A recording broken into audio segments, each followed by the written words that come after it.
What is up, everyone, and welcome back to the Triple H podcast, Happy Hour Hoops. And don't forget, guys, Happy Hour Hoops is brought to you by Win Streaks.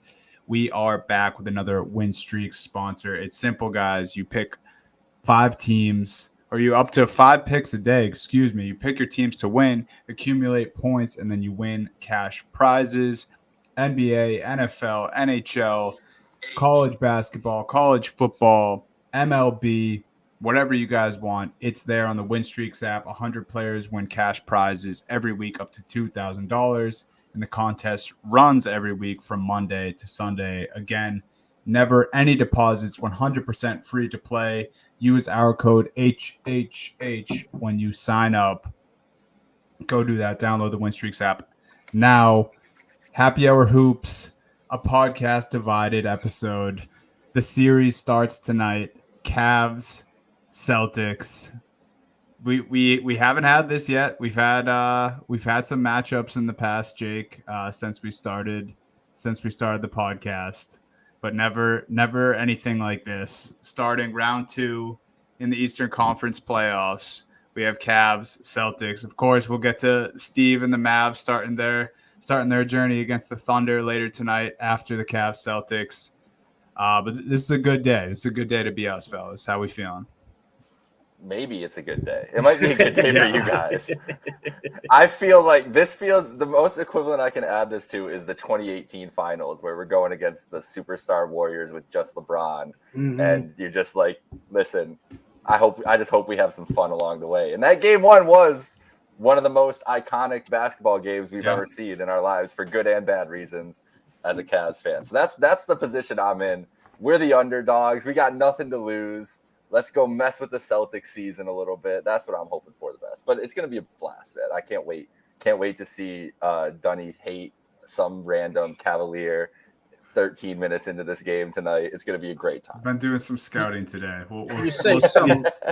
You say some random, like it's not just going to be Max Strus again. It's absolutely going to be Max Strus. He already does hate Max Strus. That's what I'm saying. It's just going to reignite the hatred flame with Max Strus again. Oh, it's going to carry over.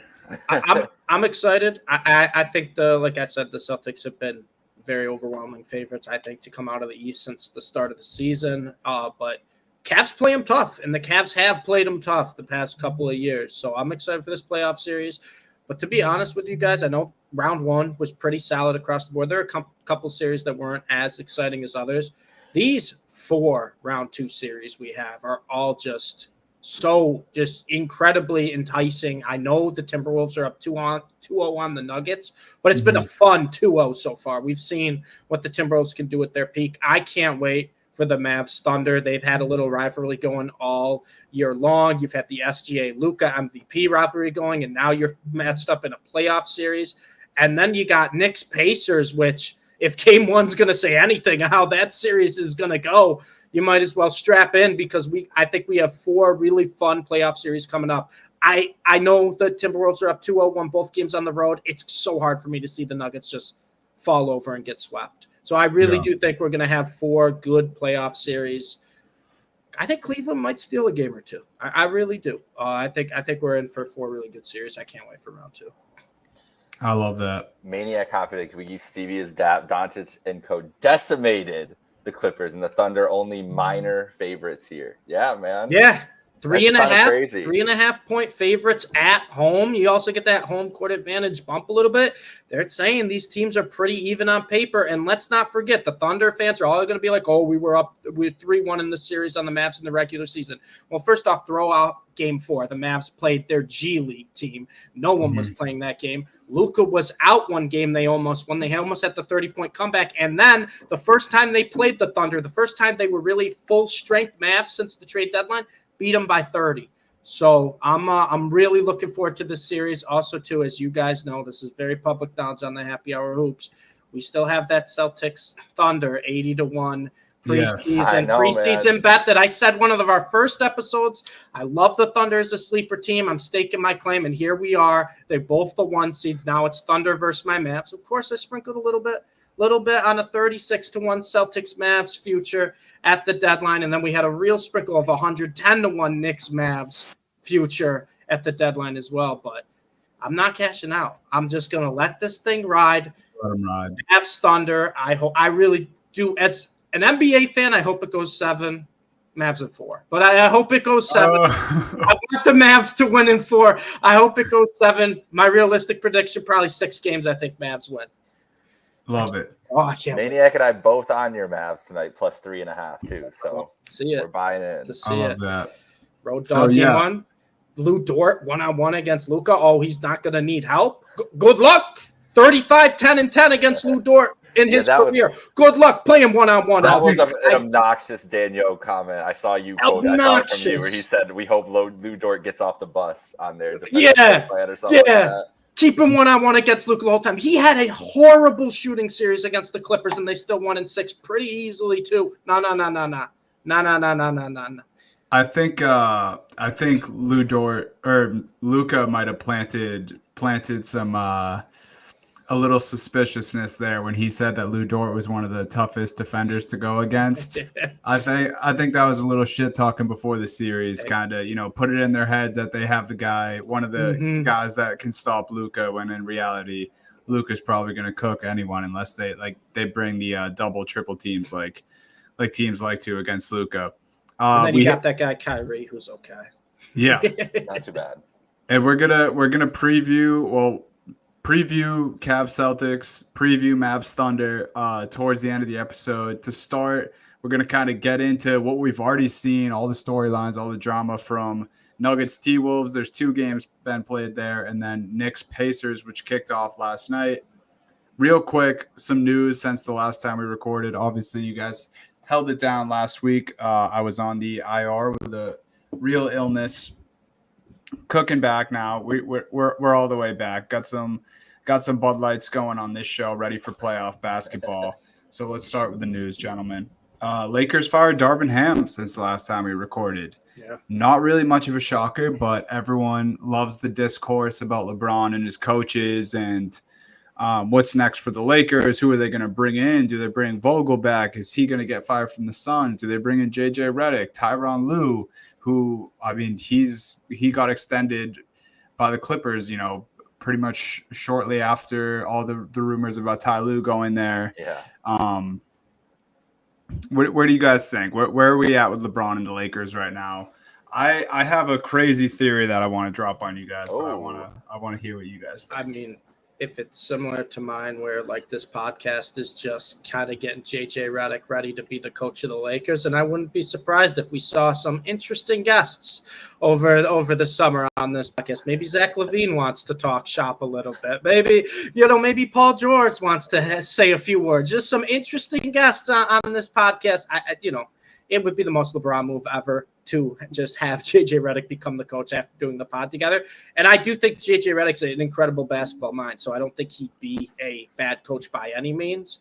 But if I'm going to be honest with you guys, I really don't care until June. I don't care about what the Lakers are doing until June. LeBron's going to have his cryptic tweets. He's going to be locked in for these playoffs. And he, like I said, I would not be surprised if they start having some interesting players come on the podcast, but who knows? I mean, it's LeBron. It's LeBron's world at this point, right? He's earned it at this point in his career. He's just gonna pick and choose who he wants Okay, I guess who he wants to play with. Easier question for you then, Steve, because I kind of feel the same way, but I just I felt like we should touch on this a little. I'm with you though. I don't necessarily care, especially the coaching carousel. Mm-hmm. It's kind of a load of shit. Like Darvin Ham gets fired, then for a week straight, that's all any of the ESPN shows are talking about. Is LeBron a Laker next year? Easier question in your mind. Maybe not so easy, but I'm gonna go. Yeah, I'm gonna go. I think he's still a Laker next year. Jake, LeBron a Laker next year? That was gonna be my biggest thing. Who knows where he's gonna be? I would say it's like minus 200 that he's a Laker. Like I feel like it's not like a think that's crazy safe. favorite, but a healthy favorite. And then maybe next you'd have like, I don't even, because it's like realistically, where is he gonna go? It's finding the locations that he's gonna go and what makes sense. Like selfishly, the Cavs could make a lot of sense. There's a big hole at the wing position if he wants to come back home to finish his career. The Sixers make a lot of sense, but he wanted no part of that Sixers team. Obviously, he was flirting with the Knicks a little bit earlier, even during the season, with the little Statue of Liberty tweet. Had the Knicks towel on the back, that whole thing. The Knicks, they make a ton of sense if you wanted to make a type of move like that. I think he stays in LA. Like the reason he went to the Lakers, not because the Lakers were good. Like it was the exact opposite of what we knew about LeBron. Because he just wanted to live in LA. So he's not going to change. Like he's still going to live in LA. He's still going to have like his house, his family, all there, everything. It just makes sense to go there. And if you're the Lakers, I understand the not wanting to get rid of your picks and stuff like that. But it's not like the Lakers, like back to my original point, they were nothing before LeBron showed up. They were a joke before LeBron showed up, and they should not act above that. Like they can go and have some big fancy rebuild without him and trading Davis and getting all these picks because they couldn't do it. They weren't able to do it before. So I think he stays. I think LeBron gets to pick his coach. I think JJ might be the favorite. He might have just been telling us that. Like with that podcast happening, being like, this is the guy that I'm going to go to war with. And then when he goes and owns his team in Vegas, guess who's going to be that first-time head coach? JJ Redick. Like that's what I feel like he's sizing up if LeBron doesn't get tired of him by then. But I feel like if JJ Redick's actually coaching, and that feels like the favorite to me, just if LeBron is making decisions there, it's going to be like LeBron is like a co-head coach / assistant coach with that team. Like JJ's not going to try to boss around LeBron James. Right. That's the part of the dynamic that I would think is weird. Like if JJ ever like had to come down on, I feel like any of those guys, not any of them, but like, just in a casual like coach speak, JJ Redick trying to address a huddle with LeBron and AD in it, I feel like would look very bizarre for the first like 4 months. Haven't we seen that like the past 10 years with LeBron that he's basically been a player coach? Like when's the last coach to really come hard on LeBron and treat him like he's just another player, right? Because he's not. And he's earned that respect too. That's where I give him the benefit of the doubt for that. So it's something there where I feel like if JJ became the coach or whoever becomes the coach, really, there's that kind of mutual respect that, okay, LeBron's been in the league for 20 plus years and he's still the most talented player on this team right now. There's some times where it's like, yeah, I'm the head coach, but I think he knows what he's doing when it comes to basketball. He might know a thing or two. You guys want to hear my galaxy brain for LeBron? Of course. I'm with Jake where I think, if I was a betting man, I would bet on him staying on the Lakers. But what I think he should do and what I think this team should do, LeBron should go to San Antonio, man. And he should play with Victor Wembanyama. Because I think Wemby, I saw enough from Wemby this year. We all talked about it. There's, by the end of the season, there were 0 guys that we would, start a franchise with over Wemby pretty much. He won Rookie of the Year. I think he takes another crazy step next year. To say he's a better 2 alongside LeBron than Anthony Davis, I don't know if that's true yet, but I think that could be very true even at the start of next year. I think it's a team that has a lot of cap space. All you have to do is get a pass first, point guard, and shooters around those 2, and you already have a legit starting 5 to compete. And then what's the biggest issue right now? What's all the talk that's been happening since Darvin Ham got fired? Who's going to be the next coach for LeBron? You don't have to go searching, bro. One of the best coaches ever is already in San Antonio. Right. I know this someone is a long who LeBron shot. loves LeBron. Like Pop loves LeBron. Yeah, they've got a good relationship. And like they could be drinking wine together every night. Like they'd be. And it's not like Spurs fans are still mad at this version of LeBron. Like this is 40-year-old LeBron. This isn't bully Heat LeBron who ripped your guys' souls out. Like that's. I'm sure they would get over it pretty quickly if they got to put their new beloved Wemby next to LeBron James. I think it would be. Cool for Wemby. He gets schooled by, the greatest or one of the greatest of all time in LeBron James. And then the same thing for LeBron James. He kind of gets like a little bit of a resurgence, right? He can take a little bit of a backseat. It's something he hasn't been able to do with the Lakers because, AD can put up those monster games, but when push comes to shove, it was still dependent on LeBron being the guy. He can take a backseat sometimes, kind of let Wemby showcase his thing. I think that would be really cool for the storylines, and then just, seeing LeBron play with Wemby. I can't even imagine it. I also think it's slightly not, possible. I don't think this will actually happen, but it is doable. Like, I think they have the room for it. I think like you guys said, Pop and LeBron makes sense. I would love to see that. But yes, I did in turn want to bring this up because Wemby wins Rookie of the Year, and that is our other news piece. I mean, the best compliment you can give Wemby, right, is he had unfair expectations coming into this season, and he somehow exceeded them. Yeah. That's all you need to say man. about Victor Wembanyama. He came in, and there were so many people trying to doubt him, saying, oh, wait till he plays against pros. He can't do this and this. He won't be able to do this in the league.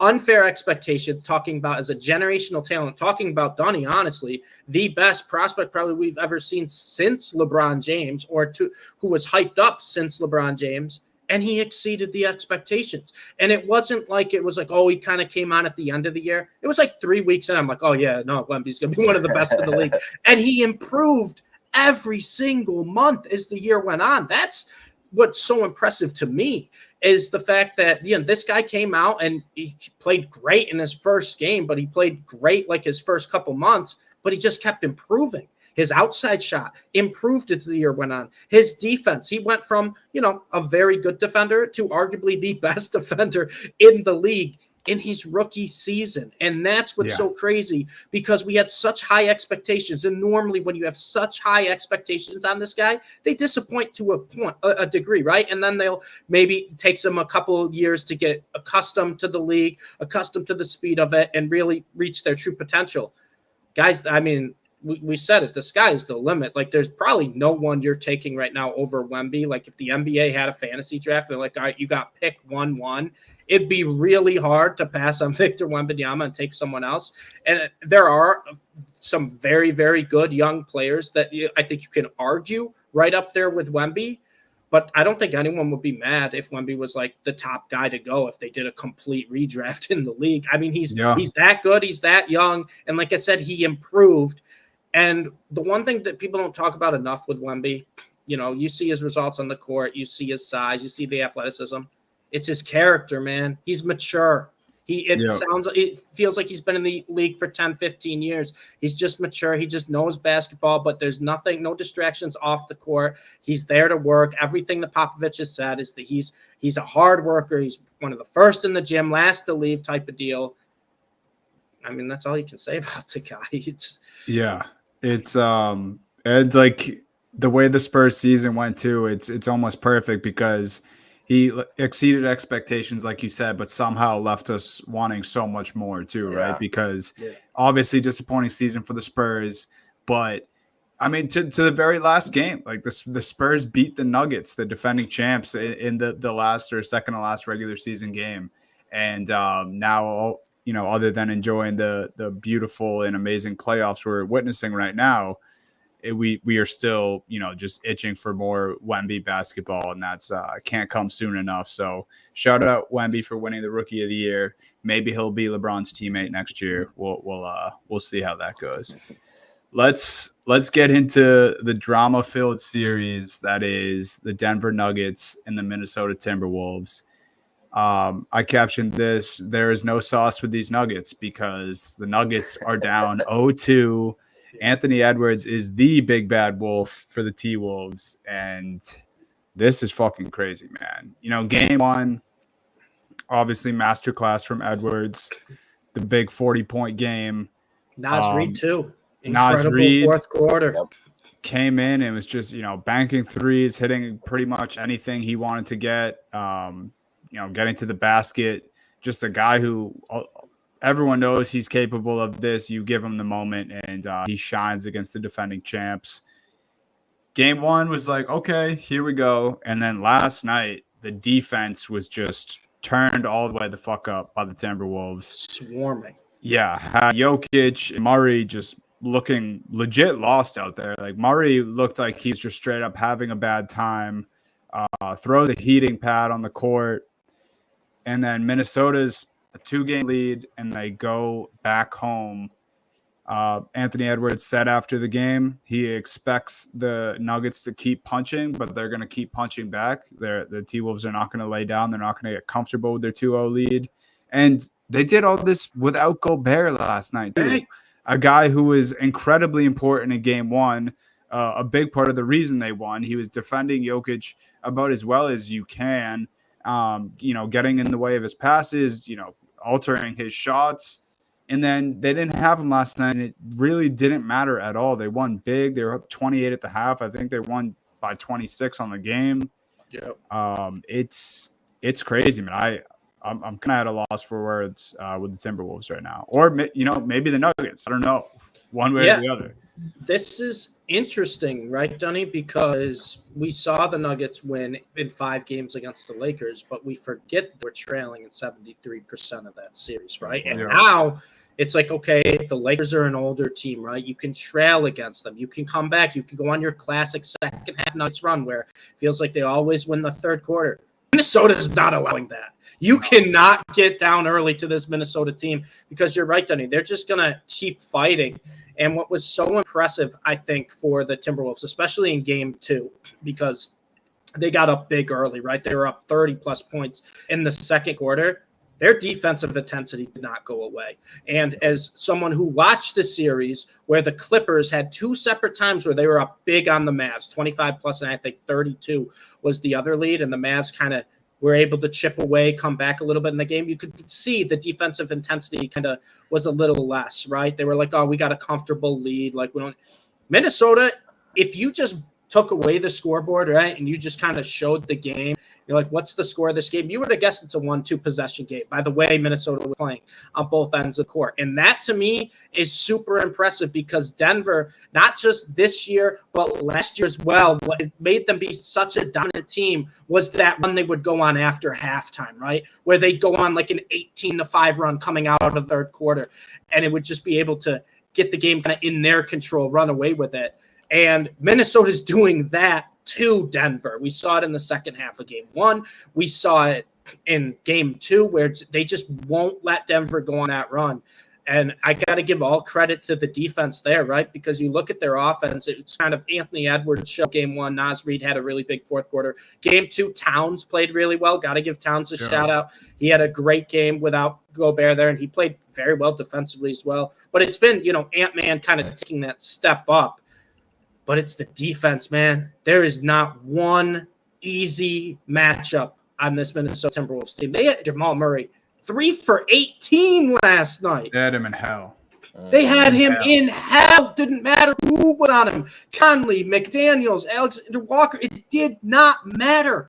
They couldn't get anything they wanted. Nothing was easy, and what made it so impressive is that they were up 25-30, and nothing was easy. It was like the only way you're going to get back in this game is if you just keep hitting a couple miraculous threes. And they had a few.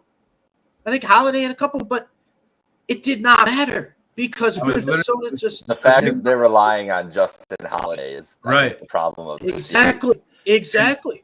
I remember a few times that first half, like the only good looks they were getting is Jokic was like getting...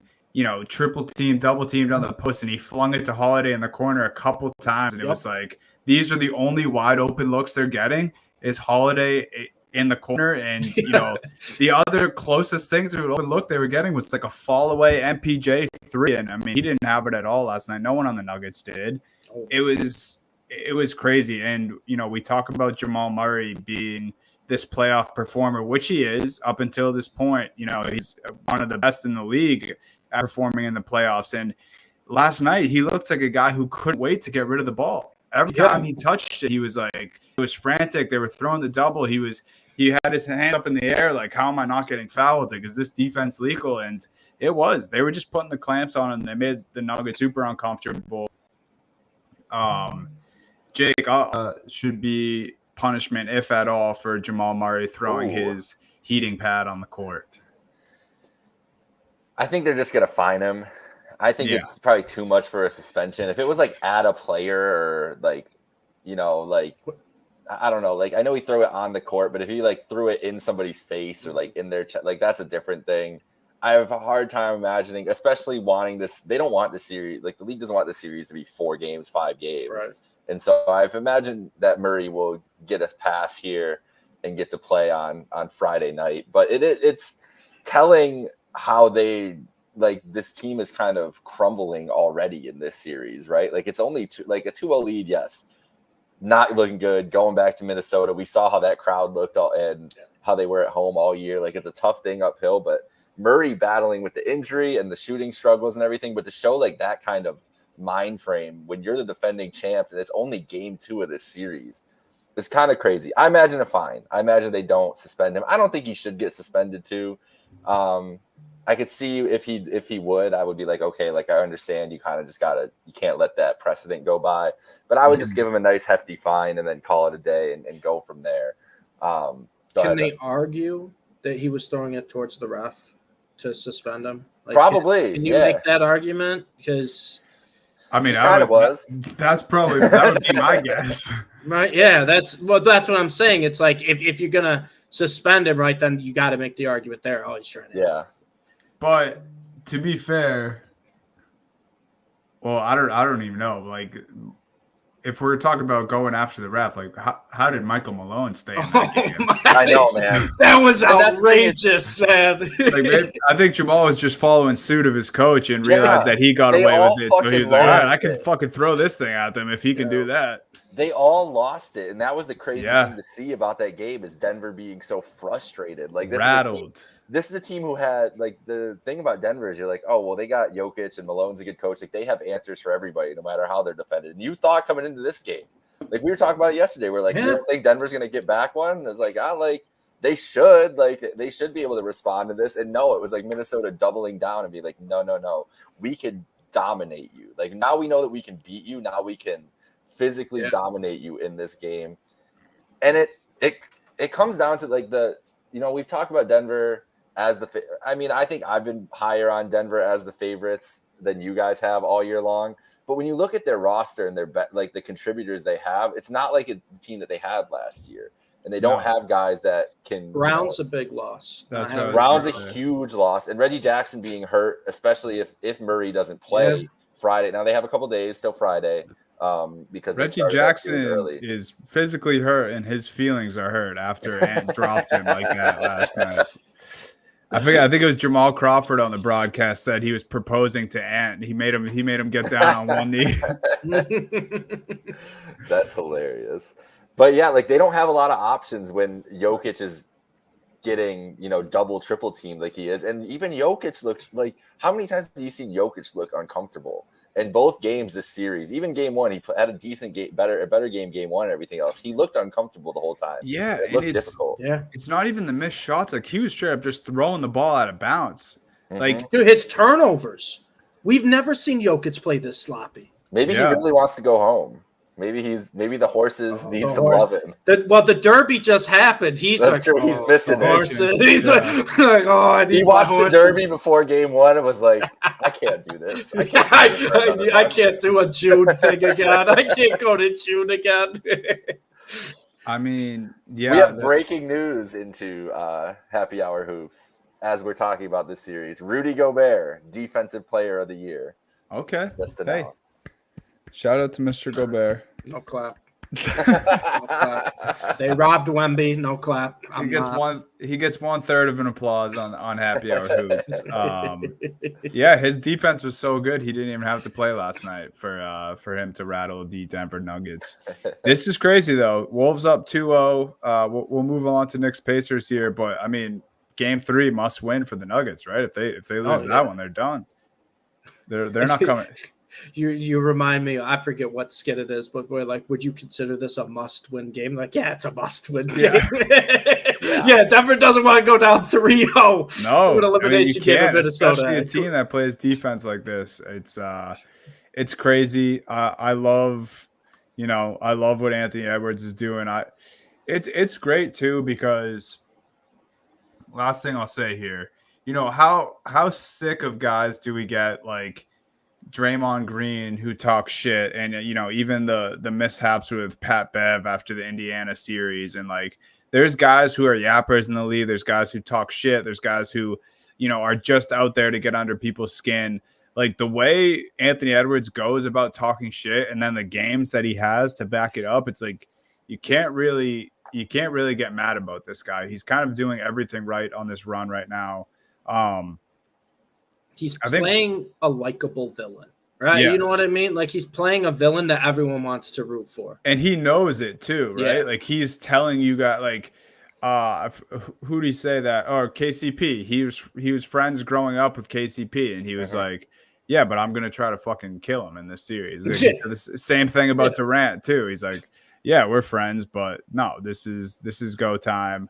I want to destroy everyone in front of us. Like it's awesome, man. He's somehow turned Cat around too. Like how often have we talked about how Cat doesn't fucking show up for the moment, and then all of a sudden, he's playing next to a budding superstar like Anthony Edwards, and Cat has these big games now defensively and offensively. So everything's clicking for the Wolves. Crazy to see. And game 3 must win for the Nuggets. Trade's working. Yeah. It worked apparently.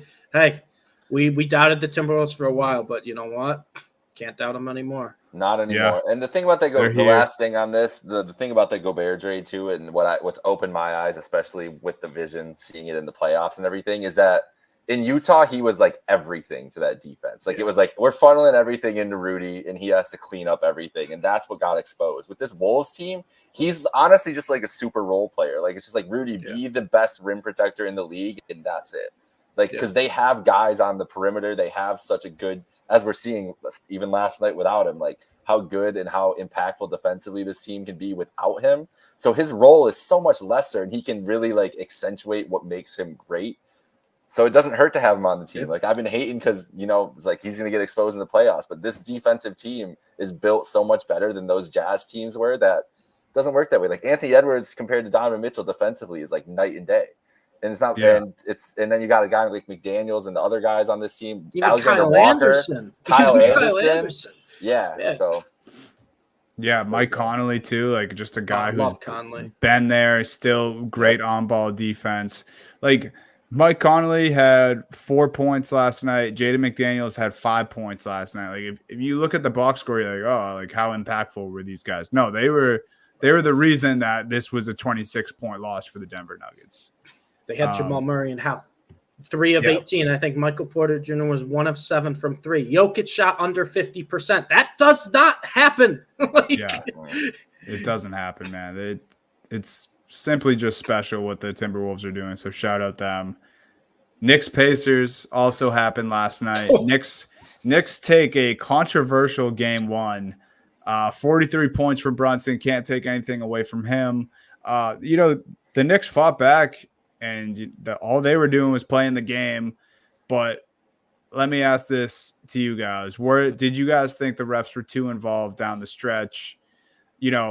Tons of calls that could have gone either way. I thought a few where, the Pacers might have got robbed. But, I mean, this is unfortunately kind of just what happens in the NBA now. Yeah. The Turner screen at the end was horrible because we were talking about it from the national title game a couple weeks ago, or in the UConn was it UConn Iowa the Final Four game? It's the same exact situation where you can never call that play, like you can never call that foul in that moment. Like let the players decide it, let them get the shot off. Other than that, you knew the calls were going to go a little bit the Knicks way at home, game 1, everything else, but I don't think it was crazy beyond that play, but that play in such a crucial moment, trying to get that shot. And then the Neesmith kick ball, that led to a DiVincenzo 3. I thought that was because after real time, I'll admit I didn't see it one way or another, but replay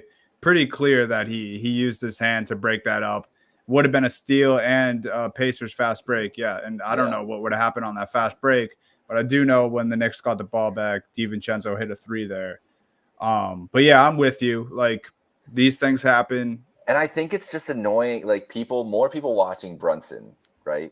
As a player. And I'm saying this in the nicest way possible, guys.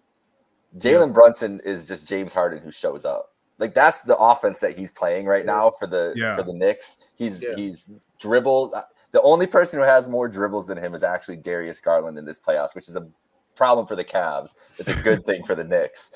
But the way he's playing, the way he's getting fouls and everything is the same shit that pissed people off about Harden, except he's effective and not disappearing in these playoff games. He's putting up, what is that, 4 straight 40-point games now at this point?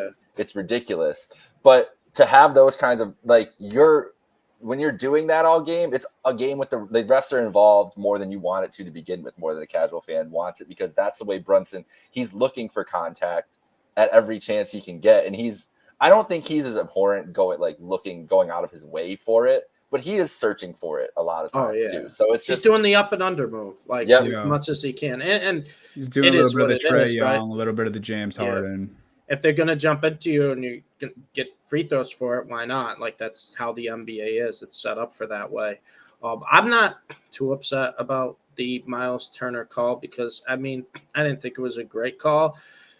I just don't want those calls at the end of games, right? Yeah, I'm not going to be like the Pacers got robbed, because I really think the entirety of the fourth quarter there were a lot of calls that could have gone either way, and it just felt like teams, for the first 3 quarters they were kind of letting them play, and then the whistles got a little short in the fourth, and I would almost rather have the opposite, but also stay consistent, right? If you're letting them play with the contact you have the first 3 quarters, this is why fans get frustrated. It's not because of 1 or 2 calls. It's exactly. It's the inconsistency, and that's what kind of drives me nuts, because we don't know what would have happened if the Miles Turner, screen isn't called, right? We don't know, but we would rather, I think, as basketball fans, I know Knicks fans are going to disagree, but as basketball fans, we'd rather see that play out. Maybe they miss the shot, Knicks get the rebound. Maybe they make a miraculous shot. Maybe this game goes to overtime, and it feels like too many times late games there's just a whistle called where it's like you didn't really need to call it. Yeah, that there might have been enough contact where maybe in the second quarter you can call something like that, but you got to know the situation. This is fourth quarter. Each team's going to get maybe 1 or 2 possessions left in this game. Let them play. Yeah. Let them play. Let them earn it. And that's why, I give the Nuggets-Lakers games, even though, those games maybe weren't as exciting, but the end of those games, the whistle was kind of disappeared. Yeah, they let the Nuggets and the Lakers both play, and that's what made that series so exciting towards the end of it. And I really am hoping we trend in that direction, more so in the direction that I've seen in a lot of these big games lately, where they're trying to call the whistle. Why? Are you scared that they're going to be like, how'd you miss that call? I would rather have the ref not blow a whistle than have it, this minor contact, I got to call it, because there was probably enough to justify a foul. Because I just kind of want to see these teams play. I don't want basketball, especially the end of playoff games, to be decided by free throws. I want to move past that. I want it to be decided by guys making plays, making big shots at the end of games. Yeah. But that shouldn't take away from this game. I thought this game was incredible from start to finish.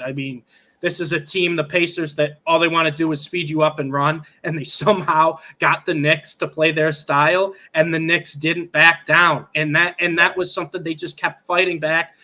I got to give a shout-out to Josh Hart, because I was never really a Josh Hart believer.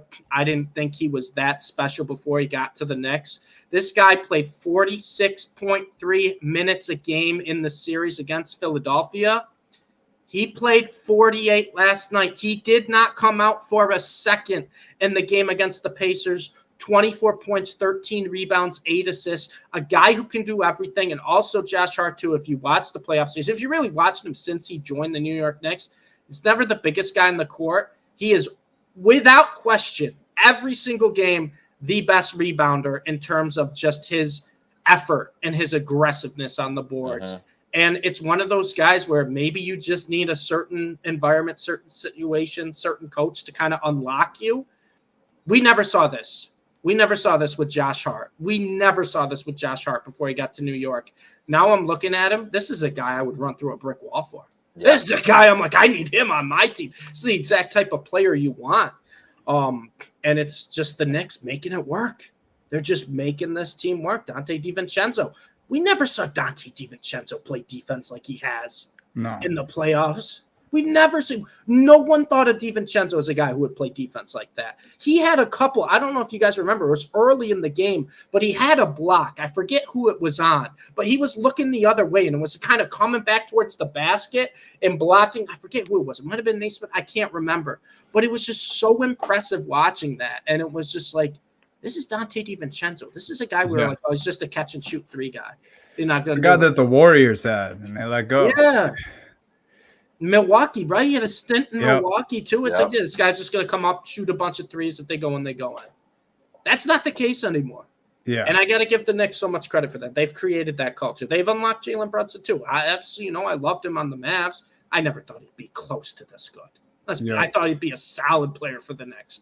But I was like, oh, they paid him too much. And the OG thing has just worked swimmingly since he's come in there. Obviously, some of the injuries through the regular season, but playoffs when it matters, OG stepped up.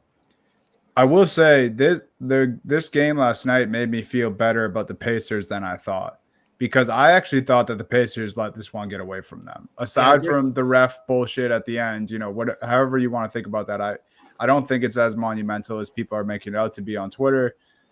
I do think the Pacers had this game, and the inexperience, youthfulness, whatever you want to call it, just they kind of let it slip away.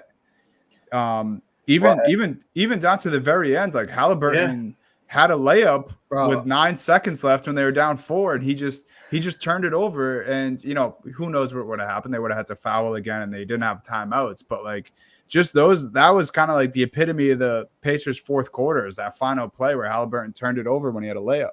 Well, Halliburton needs to act like a superstar. Yeah, he was brutal last night, and he's been bad for a couple months now. He has not been near his peak that he was earlier this season. He hasn't been himself since his injury. He really hasn't. Yeah, TJ McConnell outplayed him by far last night. Absolutely, by far. Yeah, Halliburton 6 points last night. That can't get it done, and they barely lost. And I don't even care about the 6 points. 6 shot attempts. Yeah, what are you doing? It's the playoffs, Halliburton. You got to take at least 15. I know you're one of the best passers in the league. Shoot the ball. It's one thing if he had 6 points and 15 assists. He didn't even have double-digit assists last night. Yeah, it's tough, man. So we'll see where that goes. I did leave that game feeling better about the Pacers than I thought in this series. I do think they really missed out on an opportunity. I thought they could have stole game 1, and they let the Knicks crawl back. And that's what the Knicks have done, man. They've just out-hustled, out-willed teams, and they find themselves up again in another series, and possibly the most important series in round 2. Cavs Celtics tipping off here in about 15 minutes, probably 7:00 tip. Jake mentioned before we hopped on and started recording, it's probably a little after that. Jake, I did want to give you the floor if you want to. Your team did have a Game 7 win in the first round. You can kind of sound off on that if you'd like, because Game 7s, they don't come often, and it's a big deal when your team wins a Game 7. It was a good time. I was on the road driving back to Chicago from Michigan, so I was fully old school, listening to the hometown radio call, which every block the announcer yells "Holy Mobley" for Evan Mobley. It's stuck in my head for 2 days. I'm going to say it for the rest of his probably NBA career. It was great. It was Game 7s are so weird because everybody gets so tense, and that I feel like that's what happened to the Magic more than anything else. Like, had that game in control, up 18, and then the Cavs get a little bit of momentum. They get into the half. I think they were down 10, cut it to 8 at some point in the second quarter, but it was 10 points at half. And then Orlando just got tight. They started missing all their shots. Max Strus starts hitting shots. Mitchell has 24 in the second half. And the story of Game 6 and 7 for the Cavs, even in the loss in Game 6 on Friday night, was Donovan Mitchell. I said a bunch of times before on this podcast how much I don't really believe in him in these playoff scenarios. He's shown us most of his career that he would not have great games. He didn't have a great start to the series, but he's dealing with an injured knee. That's the crazy thing too, is twice, both in Game 6 and Game 7, goes to the locker room with knee pain, like gets shot up with something, comes back out and puts on these crazy performances. So that's my biggest takeaway is the Cavs, Donovan Mitchell. I mean, he had a better game than LeBron ever had in a clinching game. Like that's the kind of territory we're talking about here. So they're going to go as he goes. It was a fun game. You have to enjoy those wins. Even if these team gets smoked by the Celtics in the series, you have to enjoy getting that first round win. First series win without a guy named LeBron James on their team since 1993. 31 years, man. That's like crazy. That's a long time. So you got to enjoy these about. moments. Yeah, you got to be excited about it. They should have handled that series in 6, maybe even in 5 if they wouldn't have, completely just forgot how to play basketball in the second half of game 4. But here they are. That's what they were supposed to do. That's why they wanted the Magic, was to get through. And now they have the match, I guess the second round matchup they wanted with the Celtics. They played the Celtics good the last couple years, Dunny. 4-3 versus your Celtics in the regular season the last 2 years. That's a 7-game series win to me. Obviously, it's not the same scenario here, but the Cavs like their matchups with the Celtics. Is that going to be bad for them? Here's the thing.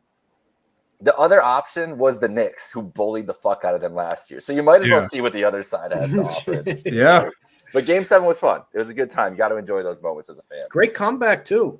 Yeah, man. Down big early, and it was a lot about a team to fight back like that. There's a flip of the script because Orlando dominated third quarters all series long, and the Cavs dominated the third quarter finally in that game. So, yeah, good time. But how are you feeling tonight, Dunny?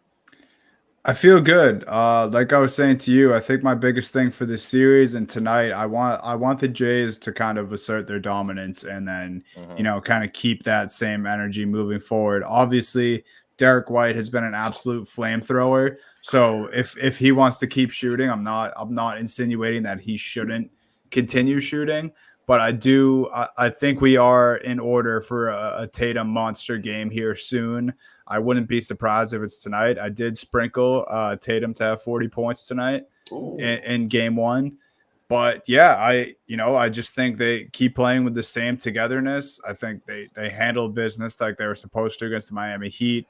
Other than that game 2 historic shooting night that the Miami Heat decided to break their 3-point record for 3-pointers made, and they stole a game. But I think they keep it going here. Obviously, no Porzingis sucks, but no Jared Allen on the other side. So I think they can afford to let Porzingis get healthy. And he's officially out tonight.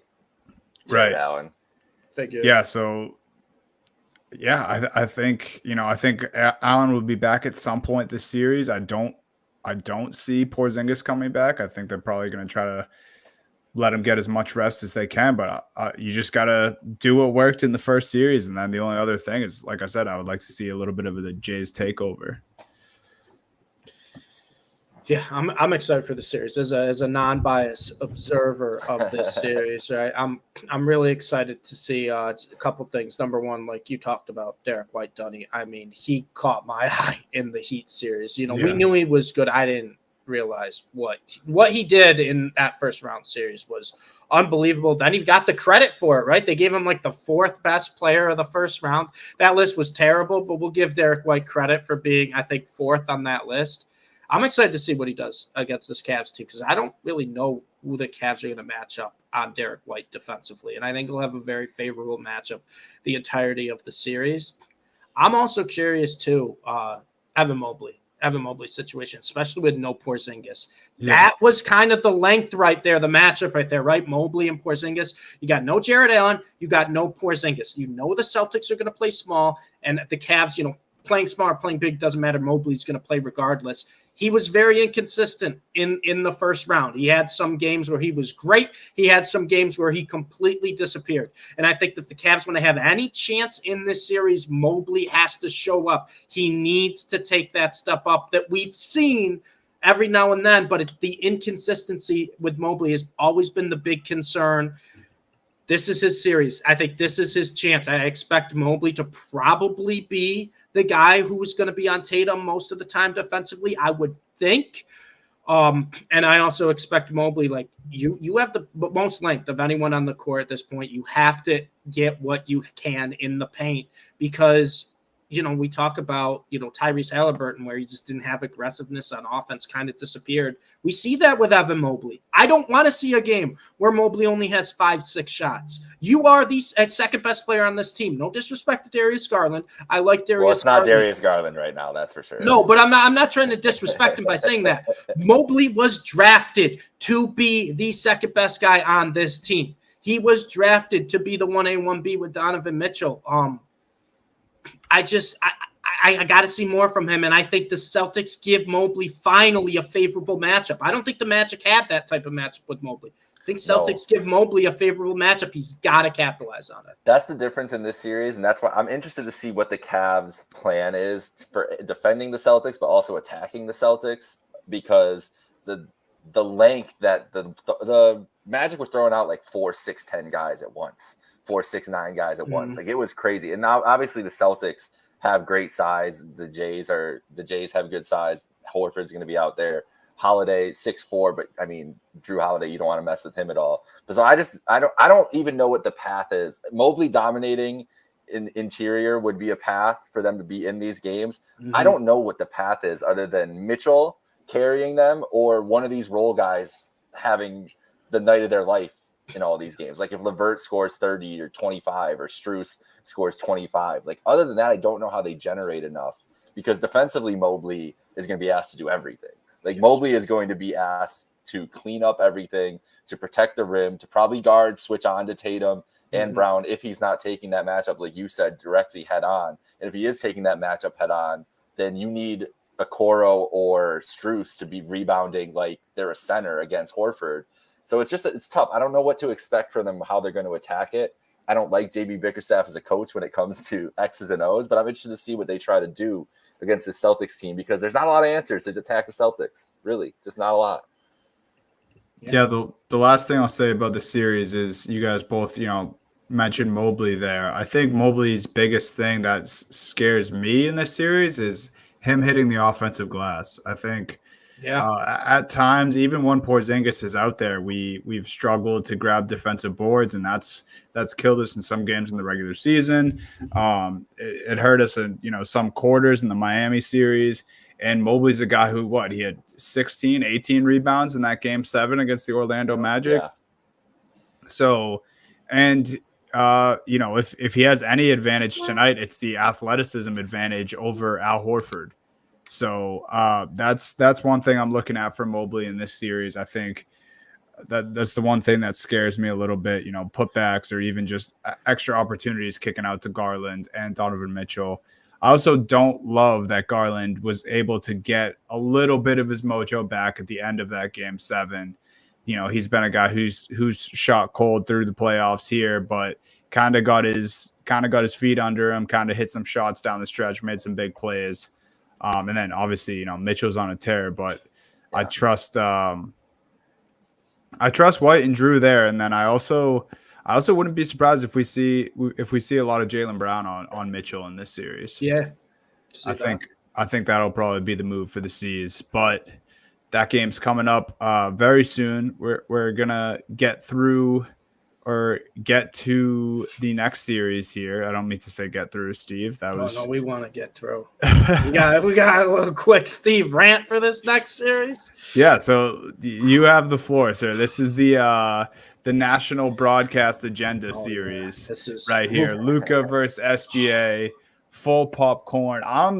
I know this is all Luka for you and SGA and all the bullshit from all season long and the MVP stuff. I just want to say off the bat before I let you rant here, I'm super excited to watch Kyrie in this series. Oh, nobody can cover Kyrie on the Thunder. Nobody. I was actually what I was going to get to, Donnie. Okay, let's hear it. Luka Doncic, you know how much I love him. I've had the MVP talks for the entirety of the season, mainly. The last probably 20-ish games of the regular season. Honestly, you could argue since the trade deadline, and especially in the first round of the playoffs against the Los Angeles Clippers, Luka might have been the best player on the court for about 2.5 quarters. Kyrie Irving in the second half, especially, it takes about 4 minutes after the third quarter to get going, but that third and fourth quarter is unbelievable. 20 points a game against the Clippers in the second half alone, shooting over 60%. This guy has been sensational, but it's not just the like, oh, he's scoring. It's the way he's scoring, the type of shots he's making. I have never seen Kyrie play this well. And I'm including like his prime on the Cavs team. Like the stretch Kyrie has been on, I have not seen him play this well. We've talked about it. Kyrie loves it in Dallas. He's happy or whatnot. But I think the Mavs have finally gotten comfortable, and it really did take kind of the entirety of the season. They've really gotten comfortable where they're like, you know what? We're just going to let Kyrie take over at the end of games. Like, we know we have Luka, and we can absolutely rely on Luka. But once Kyrie makes one or two in that third quarter, you just watch their whole offense change. It's like, it's Kyrie's team. And I love it because I really don't think there's an answer that the Thunder have for Kyrie Irving. You look at the matchups, right? First off, we're not even going to talk about the blasphemous comments of the Thunder fans thinking that Lou Dort can shut down Luka Doncic. Luka Doncic's faced Lou Dort 8 times in his career. He averages 35, 10, and 10 on, I think, a 46% shooting clip. Like, stop it. Just ignore that right there. Just stop. You want to play one-on-one against Luka, by all means. You want to be the only team in the NBA, try to be different, and like, we got one guy who could shut him down, by all means, good luck. And Luka shot terrible against the Clippers, and he was still putting up his type of video game numbers. The only difference was he couldn't really hit threes. He made a couple in late games when it mattered, but fine, put Dort on him. That's fine. All right, now we got P.J. Washington, right? I love P.J. Washington. I'm hoping he's going to play Chet. I would not be shocked, guys, because of his length and the ability to attack the rim, that the Mavs are going to try P.J. Washington on Shai Gilgeous-Alexander, like they did with P.J. Washington on James Harden, like they did with P.J. Washington on Paul George, where it's like, I'm guarding you is the moment you step off half court because I'm just going to face guard you the whole time because I know you're not going to get by me consistently. And I'm really, really excited to see what the Mavs do on defense with P.J. Washington. But if we're talking about offense and we're talking about Kyrie Irving, who on the Thunder is going to guard him, right? Because you got Dort. Are you going to have SGA on Kyrie Irving? Because if you're going to put Dort on Luka, SGA, Kyrie Irving, I'll take Kyrie Irving against SGA. I really will all day, and it leaves yourself just so much smaller there. I don't think they're really going to have an answer for Kyrie Irving, and I think this is going to be a series where the Mavs really rely on Kyrie Irving, kind of like they did in the Clippers, but I'm hoping they rely on him a little bit more in the first half than in the second half, because as we saw in the Clippers game, even though they only lost 2 of those 3 games, they had 3 really poor starts in the first quarter. The Mavs did some really, really poor starts. You can't do that against OKC. They're too deep. They're also too athletic, and they're too young. They're not going to wear out like the Clippers as the game goes on. They're usually going to get better as the game goes on. So I'm really hoping the Mavs will rely on Kyrie Irving more early in the game. Like I said, I'm all for Dort trying to guard Luka one-on-one. But I think what this series kind of comes down to, because we all know the stars are going to get theirs, I think this series comes down to Chet Holmgren. Chet Holmgren, I think, is a big could be a big mismatch for the Mavs, depending on how they play defensively. And it could force the Mavs to maybe play a little bit bigger than they're used to, especially late games. I know Jason Kidd doesn't like to play Gafford late, and I know Gafford's only 6'10" for a big man. I say only 6'10". What's he get? No Kleber though. Your guy. Well, that's the thing. No, you know what? I do wanna apologize because I think playing well. Maxi Kleber had a great first round. He had his one shooting game where he hit 5 threes, but defensively he was playing great. And Maxi Kleber probably would have been the best like late game matchup against Chet Holmgren because he can help stretch the floor as well, because he has the length. So I think that is a big loss, and it's going to force Jason Kidd to play either Gafford or Lively late game situation. I kind of hope he plays Lively. I think Lively has the length to match up against Chet, the same type of build. The only difference is Lively's kind of a liability on the offensive end in terms of floor spacing, and we don't really want to have Chet just being able to sit in the paint and guard the rim, which scares me a little bit. But on the defensive side, I think the athleticism and tenacity of Lively is kind of maybe the guy down the stretch you want on Chet. That's what I'm hoping for. And I know nothing away from Gafford. You know how much I love Daniel Gafford. I've hyped up Daniel Gafford. But I really do think when it comes down to it, if they really are playing specific matchups, I think Derek Lively is someone who I hope to see gets a lot more minutes in this series. I'm excited for this series. Mavs 1-6 against the Clippers, and Luka shot terribly. Kyrie Irving was non-existent in the first halves and then popped off in the second halves. And not for nothing, I'm going to eat my words for saying this, but they didn't have Tim Hardaway for most of the series. And that's just another scorer to have. And you kind of need that against an OKC team that makes it so tough to get inside the paint on them and get points. You gotta shoot well against OKC. There's no surprise there. So I think Tim Hardaway being back could be a big help for the Mavs just to give that other option as a more consistent outside shot than like a Derek Jones, a PJ Washington. However, what I will say, though, is the one player that scares me most on Thunder is not Shai Gilgeous-Alexander. It's not Jalen Holmgren. It's J-Dub, man. Yep. Jalen Williams. I thought you were going to say Gordon Hayward. No. Jalen Williams is one of those guys. I think he's a guy who steps up in the big moment. I know he didn't have to too much in the Pelicans series, but we've seen it when they need it. They can rely on J-Dub in the second half, similar to how the Mavs rely on Kyrie in the second half. And if we're talking about like defensive matchups, I wouldn't be surprised if Luka's on him. And I'll tell you what, Luka played phenomenal defense in the first round, but you could see how tired he was on the offensive end, especially late games. J-Dub's freshman. It's his second year in the league. That's the one that scares him the most. I think he could be a big X factor in this series. But I'm excited, man. We got my bank account against my heart here. So, and we hedged a little bit with a couple Mavs futures, but we're just gonna let it ride. We're gonna see what happens because as much as the national media makes me want to hate the Thunder, makes me want to hate SGA, I can't. This was my darlings from a couple of years ago. This is the team SGA. I said that was going to take the leap this year. I had a schedule. I said it on our first preseason set. I'm like, I'm taking Celtics Thunder 80-1 future. I can't hate on this team. I will probably have a lot of angry tweets towards the Thunder in this series. But at the end of the day, I'm excited. I think it's going to be a great war, and I can't wait to have all those national media, all those former players watch Luka go head-to-head against SGA. Because if he cooks them, where are we moving the goalpost? Where are we moving it? You have no more room left on the field to move the goalpost. All right? You're going to have to start moving it into the parking lot.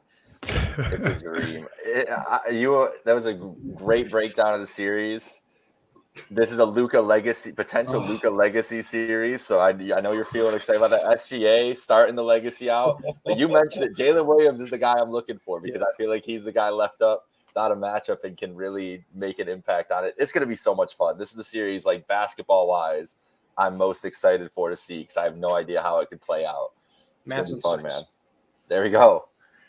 Mavs Wolves would be. I need Luka's public enemy one. If he takes out SGA and then goes up against Ant-Man, and I can't wait for it. Let's go. All right, guys. Well, thank you for listening. Jake, the Celtics Cavs just tipped off. Celtics up 3-0. Jaylen Brown 3, and go C's, everyone. We're different here, baby. Sorry, Jake. Gotta let them know. Gotta show the starting 5. Gotta let them know. Gotta show the starting 5 on the send-off. Thank you all for listening. Follow us at Happy Hour Hoops 1 on all platforms. Don't forget to download the Win Streaks app. Go check out everything Trainwreck Sports. And enjoy these playoff games, guys. Later.